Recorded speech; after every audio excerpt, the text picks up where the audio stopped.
नमस्कार, मेरा नाम पंडित प्रशांत मणि त्रिपाठी है और मैं आज आप लोगों के समक्ष प्रणाम का क्या महत्व होता है, उस विषय को लेके उपस्थित हुआ हूँ।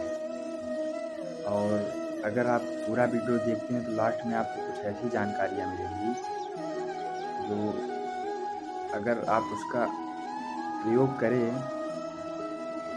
तो आप सारी समस्याओं से मुक्त हो सकते हैं। आपके जीवन में चल रही सारी कठिनाइयों से आपको मुक्ति मिलेगी।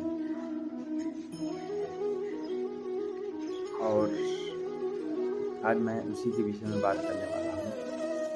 प्रणाम का महत्व क्या होता है? प्रणाम यानी नमस्कार करना या प्रणाम करना। हमारे जो नई जनरेशन है, वो लगभग प्रणाम करने का महत्व ही भूल चुकी है। एक तरह संस्कार कहें, प्रणाम करने का संस्कार ही भूल चुकी है।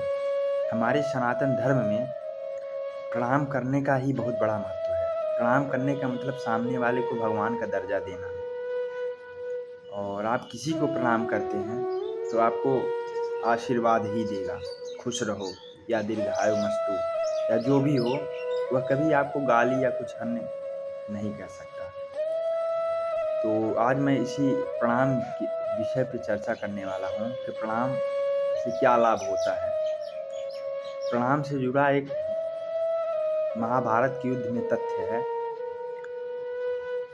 एक बार जब कौरवों के व्यंग सुनकर भीष्म पितामह जी व्याकुल हो गए, तो उन्होंने ऐलान किया कि मैं पांडवों को खत्म कर दूंगा।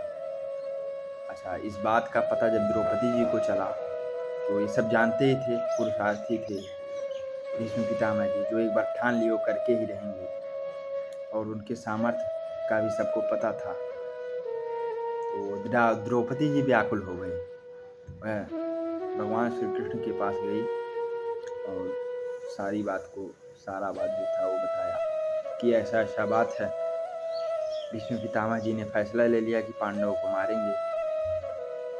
तो श्री कृष्ण जी ने, रात का समय था उस समय, सब अपने शिविर में आराम कर रहे थे, युद्ध खत्म हुआ था रात में। तो श्री कृष्ण जी ने द्रौपदी को भीष्म पितामह के शिविर में ले गए और अपने बाहर खड़े हो गए। द्रौपदी बोली कि आप मुझे यहाँ क्यों लाए हैं इनके शिविर में? तो भगवान श्री कृष्ण ने कहा कि तुम जाओ और भीष्म पितामह को प्रणाम करो अंदर जाके। द्रौपदी गई अंदर, भीष्म पितामह को प्रणाम किया। भीष्म पितामह ने बोला, सौभाग्यवती भव। और भीष्म पितामह जी ने कहा कि तुम किसके साथ आए? कृष्ण है क्या तुम्हारे साथ? तो द्रौपदी बोली, जी। तो बोले, वो कहाँ है? बोले, शिविर के बाहर खड़े हैं। भीष्म पितामह जी ने कहा, ठीक है, तुम जाओ। द्रौपदी चली गई और भीष्म पितामह जी ने शिविर से बाहर निकला। वहाँ भगवान श्री कृष्ण खड़े थे। एक दूसरे को प्रणाम किया दोनों लोगों ने। और भीष्म पितामह जी ने कहा कि मुझे पता चल गया जब द्रौपदी मेरे पास प्रणाम करने आई कि आप ही का रचित लीला है। तो श्री कृष्ण जी मुस्कुराने लगे और बोले, हाँ, ये मेरा ही रचित लीला है। लेकिन क्या प्रणाम आपको जब द्रौपदी प्रणाम की तो आपने क्या कहा? तो भीष्म पितामह जी ने कहा, आप तो सब जानते हैं, मैं क्या कह सकता था। सौभाग्यवती भव का मैंने आशीर्वाद दिया। तो श्री कृष्ण ने कहा तो आपने तो ऐलान कर दिया था पांडवों को मारने का, अब आप कैसे मारेंगे? तो भीष्म पितामह जी ने कहा कि हाँ, मैंने ऐलान तो किया था, लेकिन मैंने सौभाग्यवती का वरदान भी तो दे दिया। अब मैं कैसे मारूंगा उन लोगों को? अब मुझे पता है ये आप ही ने जो किया है, सब आप ही का किया हुआ है। भीष्म पितामह ने श्री कृष्ण से कहा। तो बोले, तब आप क्या करेंगे? आपका वचन तो मिथ्या हो जाएगा। बोले, नहीं, मैं मारने के लिए कहा था, मैं स्वयं ही मर जाऊंगा उन लोगों के हाथ, उनसे मारने से अच्छा। तो श्री कृष्ण ने कहा कि एक प्रणाम का ये प्रभाव है कि आप खुद मरने के लिए तैयार हैं। अगर कौरवों की पत्नियों ने पांडवों को प्रणाम किया होता या कौरवों ने पांडवों को प्रणाम किया होता तो आज ये नौबत ही नहीं आती कि एक दूसरे को, इतना बड़ा महाभारत का युद्ध ही नहीं होता, इतना बड़ा महाभारत का युद्ध ही नहीं होता। एक प्रणाम पर निर्भर था महाभारत का युद्ध। प्रणाम किए होते, एक दूसरे को सम्मान दिए होते तो महाभारत का युद्ध होता नहीं।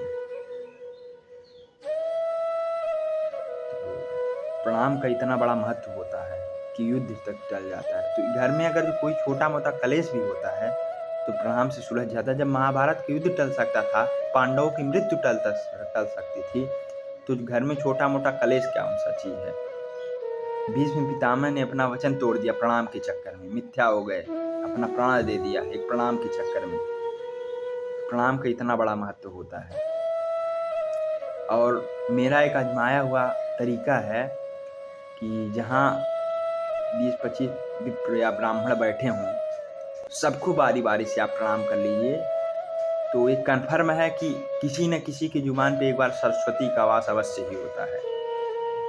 ब्राह्मणों के दिन में कोई भी अगर जो आपको कह दिया खुश रहिए या कोई और अन्य आशीर्वाद दे दिया तो आपके ऊपर अवश्य ही लगेगा। यह मेरा विश्वास है, यह मेरा आजमाया हुआ तरीका है।